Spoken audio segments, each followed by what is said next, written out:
Sampurasun Barai Cakra. Sebelum dongengnya dimulai, jangan lupa subscribe, tekan tombol lonceng, terus ditunggu juga nih like dan komen ya.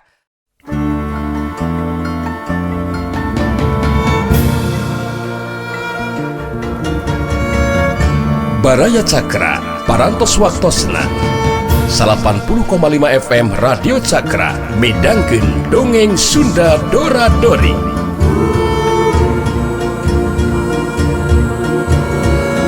Simkuring sapara kanca ngahaturkeun wilujeng ngadangukeun.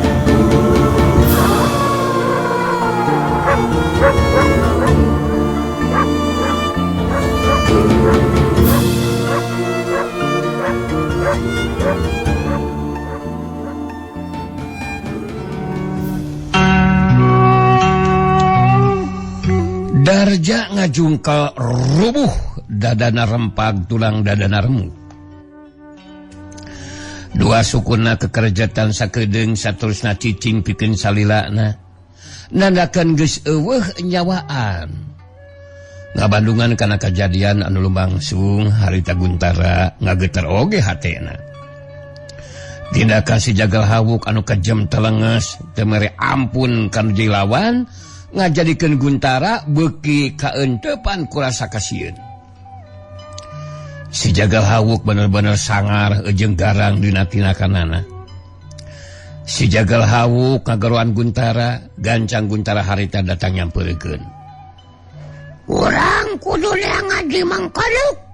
Waduh kemampuan ilmu kagaibanana leuwih hebat ti si Salawi Sargun euy. Maneh kudu mineng nanyakeun deui ka mangkaluk-mangkaluk anu pasaran og jeung urang. Aya kumaha oge aing kudu bisa nembus ka kampung kahuripan Sargun. Aing geus sabar hayang gramodana Sinang Bule. Anu ceuk si Jenggara mah kamampuan ilmu silatna geus tingkat tinggi. Aing mah awak tingkat tinggian. Keur aing mah mal aya nu leuwih hebat ti kakuatan ilmu lintang padu maling jagat. Bener henteu Sargun goblok. Awas yang ngegerem. Aja coba batok teh aing. Nya bener kitu awuk. Puguh Mang Sargun sarua yang geura nyaksian tarungna hawuk lawanan Sinang Bule teh. Tapi bener ceuk hawuk. Sakumaha hebatna kamampuan ilmu silatna Sinang Bule, tetep moal mampu ngalawanan hawuk mah. Bakal jadi kenyataan paburisatna awak Sinang Bule. Mangka kabenangan ku kakuatan ilmu lintang panu maling jagat. Anu matak. Ayeuna urang kudu mangihan mangkaluk anu leuwih hebat ilmu kagaibanana Sargun. Anu bisa ngabantu ka urang. Sangkan bisa nembus ka kampung kahuripan. Hayu, bantu ayeuna Sargun euy. Geus kitu mah si jagal hawuk jeung Guntara terus ninggalkeun eta patempatan. Lantaran wanci peuting harita si jagal hawuk jeung Guntara milu mondok di salah seji imah anu aya di lemur sejena. Pribumi teu bisa nolak sieuneun ku si jagal hawuk sigana mah.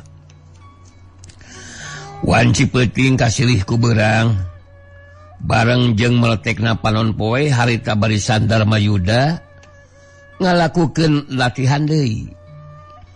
Nang Bule ngalatih Oman Suroman jeung Jaka Ceuceu Katut Manggali anu pada hayang ngaronjatkeun kamampuan dirina. Sedengkeun Rasanti jeung Sandika keur ngalatih tarung nyata tarung campuh tawuran anu bakal lumangsung dina mangsana datang ngagempur musuh. Sedengkeun barisan khusus anu ngagunakeun senjata jarak jauh teh harita latihanana di tempat anu misah. Genep urang anu ngagunakeun panah, tiluan anu ngagunakeun pasar, jeung tiluan deui anu ngagunakeun katepel, harita masing-masing terus ngalatih kamampuan sangkan leuwih asak. Dina kayan barisan Darmayuda keur ngayakeun latihan harita anu datang. Anu anyara datang teh kareret ku Sandika. Harita Sandika jadi kaget percampur jeung bunga. Sabab anu datang teh tetela Ki Buyut Debleng geuningan. Sandika gancang nyampeurkeun ngabagiakeun kadatangan Ki Buyut Debleng. Anu jadi guruna, anu geus nurunkeun ulin karuhunan jeung jurus balaga digdeug. Harita Rasanti ge ningalieun. Gancang Harita Rasanti ge datang nyampeurkeun ngabagiakeun kadatangan Ki Buyut Debleng. Harita Sandika anu leuwih tila nyarita. Kaget pacampur jeung bunga ieu teh. Bertanya ibar heula ti anggalna Ki Buyut. Ki Buyut asumping ka dieu. Abdi sareng anti nuju ngayakeun latihannya teh Ki. Dewek pan geus kungsi nyarita ka ilaing Surika euy. Dina akhirna mah tempat anu bakal jadi tempat cicing dewek keur sailana teh nyaeta di kampung kahuripan. Anu matak ayeuna dewek datang ka dieu Surika. Kade tong poho. Bangsa ngabagiakeun kadatangan dewek euy. Dina mere dahar kudu aya pangaresep dewek. Biasa dewek mah cobek belut ya euy karasa cikurna. Ya inget meureun si laing Surika euy pangaresep dewek. Oge dibeuleumna teh tong asak teuing supaya hipu euy. Jika jelaskeun ku Laing Rasanti tepikeun ka paciweuh kieu latihan tarung teh rek aya naon ieu teh. Abdi sareng Kang Dika nuju ngalatih tarung tawuran ieu teh Ki Buyut. Janten kieu jelas nama. Harita ku Rasanti dijelaskeun sagarupana. Ditetek tainu kaliwat ti mimiti kasang tukang nyusun kakuatan barisan Darmayuda anu boga tujuan pikeun merangan kakuatan barisan Warangkas Jaya. Malah barisan Darmayuda teh bakal dipimpin ku Nang Bule Incuna Sirawing. Harita Ki Buyut Debleng ngabandungan pinuh perhatian kana guaran carita Rasanti. Sanggeus ngarasa cukup mereka teranganana Harita Rasanti mungkas guaran caritaana. Jantan kitu Ki Buyut. Mung aya waktu sababa dinten ieu teh barisan Darmayuda bakal miang pikeun ngagempur musuh. Memang kitu sakuduna. Wani merangan kakuatan kajahatan. Ganeta we nu jadi panasaran ke dewekna. Nang Bule budak keneh geus mimpin barisan. Eta nu rada teu karti ku dewek mah Surika euy. Upami ningali kana salet mah memang kitu Ki. Namun dumasarkan keputusan dina riungan sareng ngukur kana tahapan ajen pangarti ilmu silatan Nang Bule Ki. Jelas langkung punjul teu sadayana. Kalabat abdi sareng anti Ki. Jadi anu diharapkeun teh bakal mampu ngimbangan kakuatan ilmu Ki Warangkas teh henteu deui kajaba ti Nang Bule kitu Ki. Dewek jadi panasaran Surika euy. Sanajan bener si Rawing anu jadi akina boga ajen pangarti anu leuwih punyul ti dewek. Tapi ari ngadenge Incuna nu ngaran Nang Bule geus boga kamampuan anu hebat mah. Dewek jadi hayang panggih euy. Cikan geruan cenah ka dieu Rasanti. Rasanti terus ngageruan Nang Bule. Anu digeruan gancang datang nyampeurkeun.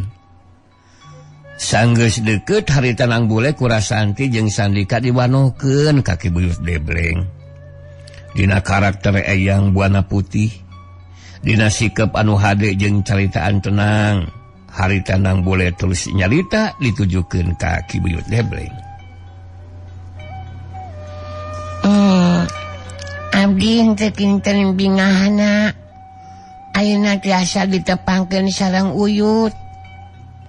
Kesering ari nguping mah boh tipun biang kitu deui ti Bi Anti ngeunaan Uyut teh. Abdi nganuhunkeun Yut. Uyut ayeuna keur sasumping ka kampung kahuripan. Geunah ge kana ceulina dewek euy. Ngadenge caritaan ye budak teh Surika. Sikapna tenang, nyaritana sopan. Beda jeung si Jeffrey Frog mah jauh. Budak keneh sakieu geus ngabogaan tata krama euy. Tapi cobek belut mah tetep kudu aya dina mangsana engke meredahar ka dewek euy. Lasanti Semohon Ki. da ayeuna kieu ye. Dewek aya kapanasaran ka ilaing ye teh ye dak. Mohon panasaran kumaha kitu maksud Uyut teh Yut. Ilaing teh dipercaya mimpin barisan Darmayuda dak euy. Malah ilaing boga pancen kudu tarung ngalawanan si Warangkas. Tah dewek jadi panasaran hayang ngabuktikeun. Tepikeun ka mana ajen pangarti ilaing dak. Anu madak dewek jadi boga pamikiran hayang ngajajal kana ajen pangarti ilaing dak euy. Nang bule ngarewet Karasanti bangun anu menta tinimbangan. Nu direret surti harita terus nyarita ditujukeun ka nang bule. Teu kudu kaget Nang. Ki Buyut mah memang ki ada tabeatna. Jadi ari ceuk Bi Anti mah ya sumponan we karep kahayangna Ki Buyut Nang. Pikeun ngajajal ajen pangarti anu jadi buyutna. Kitu tah Nang. Ilaing tuh kudu ngarasa karagok dak euy. Jadi dina ijen jajaten sok sanajan dewek saukur hayang ngajajal. Tapi tetep kudu dinyaankeun euy. Tong ngarasa asa-asa. Angape dewek teh lawan anu kudu dirubuhkeun ku ilaing dak euy. Bener henteu Surika. Nya bener gitu Nang. Jadi cek Mang Dika mah ya turutkeun we ka hayangna Ki Buyut. Ngarah teu paciweuh teu puguh ke urang eureunkeun heula latihanana nya. Sandika nyelang ngacuelat heula ke tempat latihan satelusna nita anggota barisan ngeureunkeun heula latihanana. Geus kitu mah ngacuelat balik deui. Ki Buyut Debleng neuteub seukeut ka nang bule betus carita deui. Asok urang siap-siap. Urang siap-siap dak euy. Ilaing ku dewek bakal diuje pangarti. Dijajal pangabisa dak euy. Oh wajar we ieu mah hitung-hitung silih bageakeun dak euy. Da sirawing aki ilaing ge waktu kerja di murid dewek sok bilang diuji ku dewek dak euy. Nang bule ngaret deui Karasanti anu jadi bibina nu direret ungeuk nanakeun nang bule kudu nyumponan kana karap kahayangna Ki Buyut Debleng. Bari neuteub ka Ki Buyut Debleng harita nang bule terus nyarita deui ka Ki Buyut Debleng. Nya upami Uyut keukeuh wae palai kitu mah. Abdi bade ngiringan we Yut. Asok malunur. Surika Lasanti mundur. Bandungan kumaha tindakan nu lakukeun ku dewek. Mangsa nguji pangartina ya budak euy. Engke cobek belut teh kudu rada loba. Oh mat cengek oge jeung jahena sing karasa paparna mah cikurna euy. Dewek geus lila tara dahar jeung cobek belut. Geus kabayang ku dewek cobek belut dihijikeun kana keusik. Dicampur ku lebu. Terus dibalurkeun kana beungeut. Aduh nikmat karasana euy. Hasok dak euy urang mimitian ijen jajatena.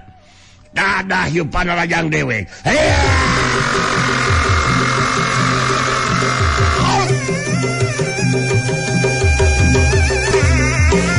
Surewat cilung Kibuyut Debleng maju naraja ngagunakeun ulin karuhunan digabungkeun jeung jurus balaga digdeg harita nang boleh leuwih ngutamakeun ngagunakeun ilmu pangenteng badana ngajadikeun kacepatan gerakan leuwih punjul tibatan anu jilawan runtuyan panarajang Kibuyut Debleng taya anu kena kana sasaran saukieu tirat plos daligdeg saukieu tirat plos giliran boleh harita anu malas narajang rikat harita Kibuyut Debleng ngapenung panarajang lawan bantrokan kakuatan talaga lapisan ngaliwatan dengan masing-masing harita lumangsung saukieu keduk gas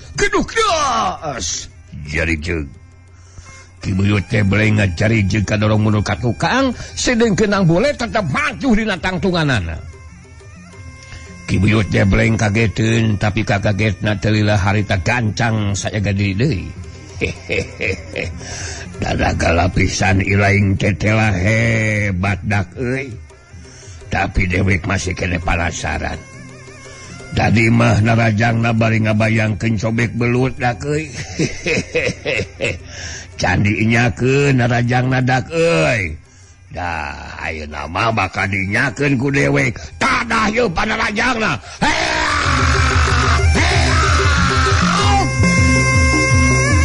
Surewat cilung Kibuyut Debleng maju dina rajang. Harita Kibuyut Debleng leuwih ngaroncatkeun kacepatan gerak jeung kekuatan panarajangna masih ngagunakeun ulin karuhunan digabungkeun jeung jurus balaga digdeg. Sakabeh anggota barisan Darmayuda kitu dirasanti jeung Sandika. Pada musirkeun perhatianana kana lumangsungna eta ijen jajaten. Nang bule ngimbangan kacepatan panarjang lawan, harita nang bule ngapendung panarjang Kibuyut Debleng. Pikeun nu kadua kalina bantrokan kakuatan tanaga lapisan ngaliwatal dengan masing-masing harita lumangsung. Sauk hiuk dari gleug. Hiuk hiuk gas geduk gas. Kibuyut Debleng ngagero kaget bari ngadaligdeug mundur ka tukang. Ngan sakolepat harita nang bule malas narajang. Eta panarajang geus teu sempat disingkahan. Panarajang leungeun katunang bule dihantem. Ngahantem kana dada Kibuyut Debleng. Hiuk gas. Tapi geus waktu sareng hafal Kibuyut Debleng malas narajang. Panarajang nang ngahantem kana dadana nang bule. Surewat daligdeug selonton hiuk cebrot gas daligdeug nang boleh ngadaligdeug menurah dua lengkah tapi gancang mancuhkeun di tangtunganana. Ilaing memang hebat dak euy. Ilmu silat jeung kakuatan taraga lapisan ilaing memang leuwih punjul ti dewek dak euy. Teu sangka silih geus kabuktikeun kieu mah dewek teu panasaran dak. Ilaing wajar muni percaya pikeun mimpin barisan. Hate dewek suka jeung sugema. Incuna sirawing najan budak keneh tapi ajen pangartina teu bisa dianggap enteng. Beungeus dicukupkeun tepikeun ka dieu we dak euy. Uji pangarti teh.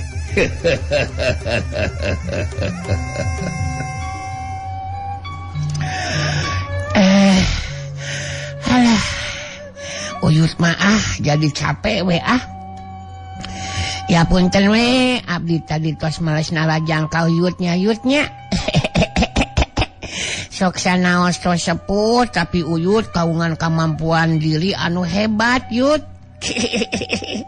Komo waktu nuju anom na pangintennya. Duh. Nganuhunkeun ka Uyut anu tos keresa nguji pangarti ka abdi kitu Yut.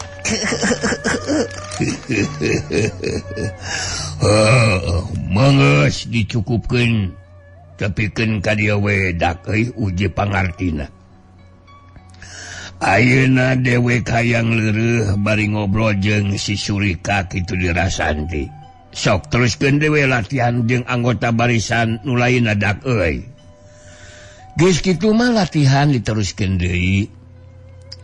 Sidengkeun Rasanti jeung Sandika ngajakan Ki Buyut Debleng asup ka jolo pasanggarahan Darmayuda. Saterusna ngariung tiluan nuruskeun obrolanana. Dina eta obrolan ku Rasanti jeung Sandika jadi disabit kenaan kayaan Nang Bule anu nyidem kakuatan puncak ti Sirawing. Gimana Nang Bule muncak amarahna, mangka bakal kaluar kakuatan puncakna marengan kana parobahan kaayaanana dirina Nang Bule. Harita Rasanti anu keur cumarita ditujukeun ka Ki Buyut Debleng. Santen kayana kakuatan puncak anu manjing ka di Nang Bule, abdi gitu deui Kang Dika Ki gaduh kayakinan Nang Bule bakal mampu ngimbangan kakuatan ilmuna Ki Warangkas anu dina waktu ayeuna ngawasa dunya kajawaraan Ki. Pangaruh jeung kakawasanana nyebar ka mana-mana, nebarkeun mamala jeung tindak kejahatan kerja maloba. Mun kitu mah dewek jadi kabita Surika euy. Dina sesa waktu jeung umur dewek eueuh salahna dewek mun milu berjuang euy. Ngagabungkeun diri ka barisan Darmayuda. Bari sakalian hayang nyaksian ijen jajate Nang Bule tarung ngayonan si Warangkas. Anu mata Ki mimiti poe ieu dewek kanyatakeun diri euy. Jadi anggota barisan Darmayuda. Kitu tah Surika euy. Kunaon ieu kalah kakerung. Sandika ngahulang sakedeung bari ngareta Rasanti. Sanajan dekedalisan tapi dina jero hate masing-masing ngarasa kurang panuju ku karepamaksudan Ki Buyut Debleng anu bakal ngagabungkeun diri ka barisan sarta rek milu berjuang. Sandika neuteup ka guruna bitus nyarita. Ari cek abdi mah kieu Ki, cing kumaha cek si lain Surika euy. Kade poho euy, cobek belut. Kudu pangdoana Ki Buyut oge. Abdi sareng anti tos langkung ti dibantu secara langsung Ki. Punten ya abdi sanes teu percanten kana ajen pangarti Ki Buyut. Namung ku emutan langkung sae teu kedah ngiring kana balisan Ki. Asa teu mikeun upami aya kajadian anu teu dipiharep tumiba ka Ki Buyut. Emutan abdi ge sami sareng Kang Dika. Mohon contoh nama Amarawing we anu aya di babakan Paning Triman. Tos henteu pipilueun deui kana kaayaan dunia luar. Kitu deui dunia kajawaraan Ki. Nah teu langkung sae upami Ki Buyut oge sabatos pun Bapak Amarawing we. Ki Buyut Debleng jadi robah pasemona bangun anu ngamu ka amek ngadenge caritaan Ki Sandika jeung Rasanti anu ngarasan teu satuju kana karep jeung kahayangna. Dewek montong disasarwakeun jeung Sirawing sagarupa Surika Rasanti. Misah rada misah nyawa. Dina pamikiran ge tangtu moal sarua. Sok sanajan dewek geus kolot tapi berjuang keur ngalawan kajahatan mah masih kene sanggupeun jeung mampu Surika euy. Jadi dewek moal bisa dicarek jeung dihalangan ku sawae oge. Anu jelas dewek bakal ngagabungkeun diri ka barisan Darmayuda. Sarta bakal milu berjuang ngakempur musuh euy. Rasanti jeung Sandika silih teuteub. Ningali sikap jeung ngadenge caritaan ti Ki Buyut Debleng anu keukeuh dina sikap jeung pamadeganana, harita meunang sajongjongan mah Sandika jeung Rasanti tacan aya nu cumarita.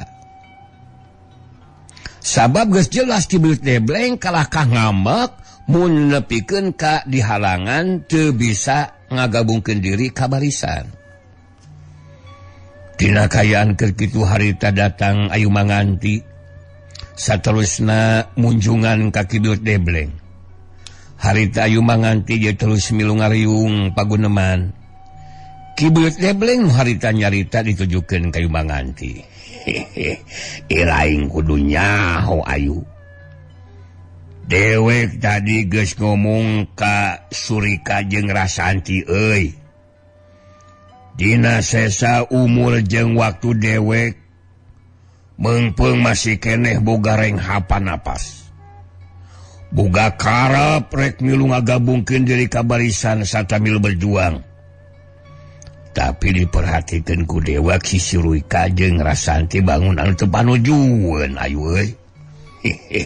Tapi dewek tetep moal bisa dihalangan ku sasawe oge. Rek maksa dewek mah milu ka barisan. Coba kumaha ceuk pamikiran Ayu. Ayu Manganti ngahulang sakedeung siga nu keur mikir. Ngabagikeun paneutupna ka Rasanti jeung Sandika terus ngareta Ki Biut Debleng bari nyarita.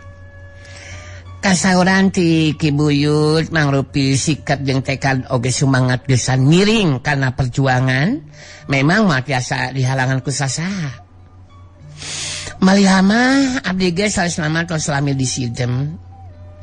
Teu acan dikedalkeun kulisan yen sikap sareng tekad kitu deui sumangat abdi ge sami. Seja ngiring kana barisan sanes bae hoyong ngiring berjuang namung sakaligus hoyong nyaksian pun anak nang bule. Mangsa ijen jajaten sareng Ki Warangkas. Jadi ayeuna siga nama kesempatan keur Ci Ayu ieu pikeun waktu balaka ka anti kitu di Sandika. Ngeunaan anu disankeun dina waktu ayeuna. Rasanti jeung Sandika ngahulang dewe. Ningali kana sikap jeung ngadenge caitan ti Ayu Manganti, harita Rasanti jeung Sandika ge jadi ngarti. Maranehna duaan moal bisa dihalangan kana eta kara pamaksudan. Iwa tinang bule salaku pimpinan barisan anu bakal bisa mereka putusan nya tujuan jeung henteuna jumasar kana eta pamikiran harita Rasanti terus nyarita. Anu disaurkeun ku Ki Buyut kitu deui ku Ci Ayu ku abdi kahartos.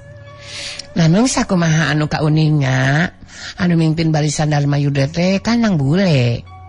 Janten ku pangemut abi mah teu aya hak kanggo nyatujuan kitu deui ngahalangan. Rupina ieu masalah kedah didugikeun ka nang bule.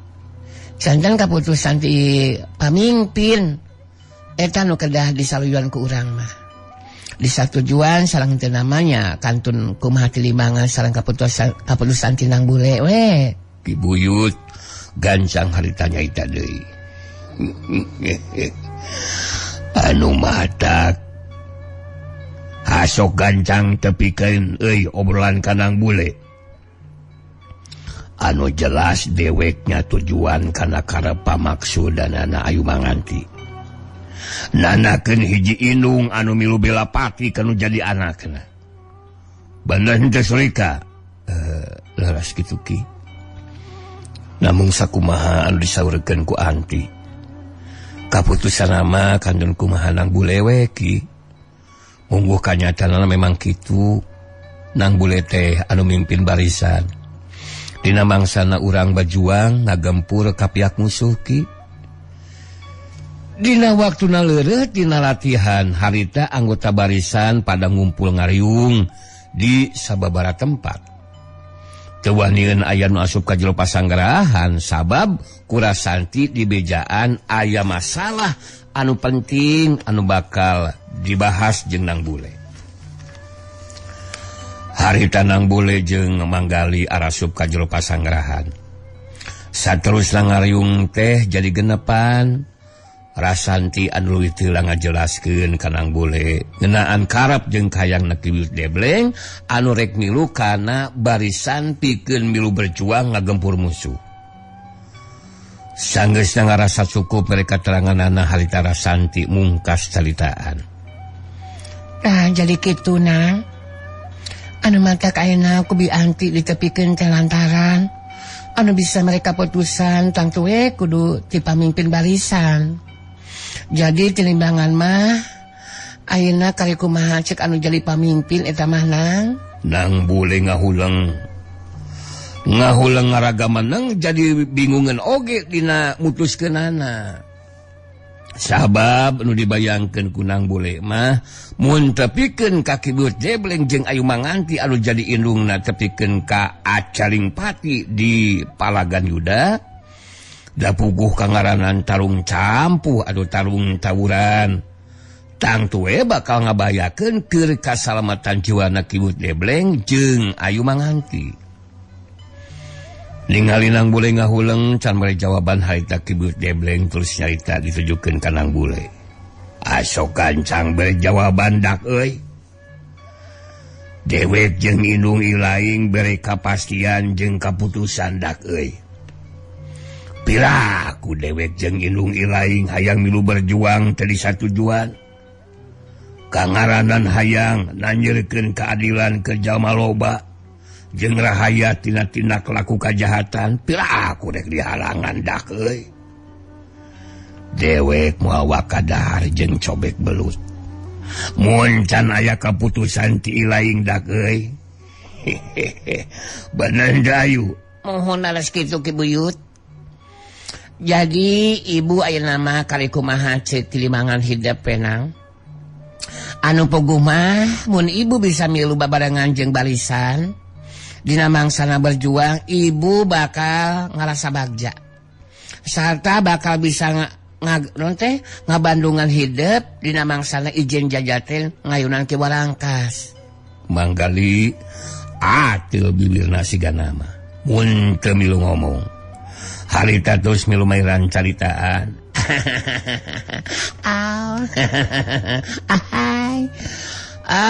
Sikap dan tekad juga semangat Ki Buyut dan Nyimas Ayu menjadikan suatu hal yang harus dihargai. Seperti halnya saya pribadi sudah tidak mengemutkan lagi tentang masalah kematian dalam pertarungan. Walaupun belum menjadi jago yang hebat, akan tetapi dengan semangat dan keberanian akan ikhlas bibilasan dengan berjuang serasa menjadi berarti dan ada manfaatnya sebagai manusia yang berguna bagi sesamanya. Dengan demikian ya seperti yang sudah dipertelakan sama Nyimas Rasanti, maka sekarang mah kali tinggal bagaimana kumaha keputusan dari pemimpin barisan. Begitu menurut Mang Manang. Nang bule masih kena nyarita bingung dina mereka putusan kitu nanti sabab ngabayangkeun kajadian anu teu dipiharep mun teu pikeun katumiba ka Kibut Debleng jeung Ayu Manganti. Dina kayaan keur bingung kitu harita ngajadak nang boleh jadi ngadenge sora sirawing anu jadi akina anu tangtu we ngan saukur kadenge ku nang bule sorangan. Ke gunung ngarasa bingung siaga rupa cek Aki Manang euy. Sok we satujuan karep jeung kahayang na jadi inung kitu deui Ki Debleng. Heuh teu kudu waka ngabayangkeun kumaha mun tepikeun ka Acaling Pati na. Apana sanajan henteu berjuang oge. Setiap jalma geus dina waktuna mah bakal ngarandapan poe akhir. Nyaeta raga ditinggal ke nyawa. Jadi teu kudu dihalangan. Karep jeung kahayang nanu jadi inung jeung Kibut Debleng. Ngan akhirek ngabejaan sarta kudu dilaksanakeun ku hidup. 2 poe deui barisan kudu geus miang pikeun ngagempur musuh. Kitu ge mun hayang aya dina kaunggulan. Sakitu we amanat ti Aki Manang, sora sirawing geus teu kadenge manggali ngaret kanang bule terus Noel leungena bari ngomong lalaunan. Nang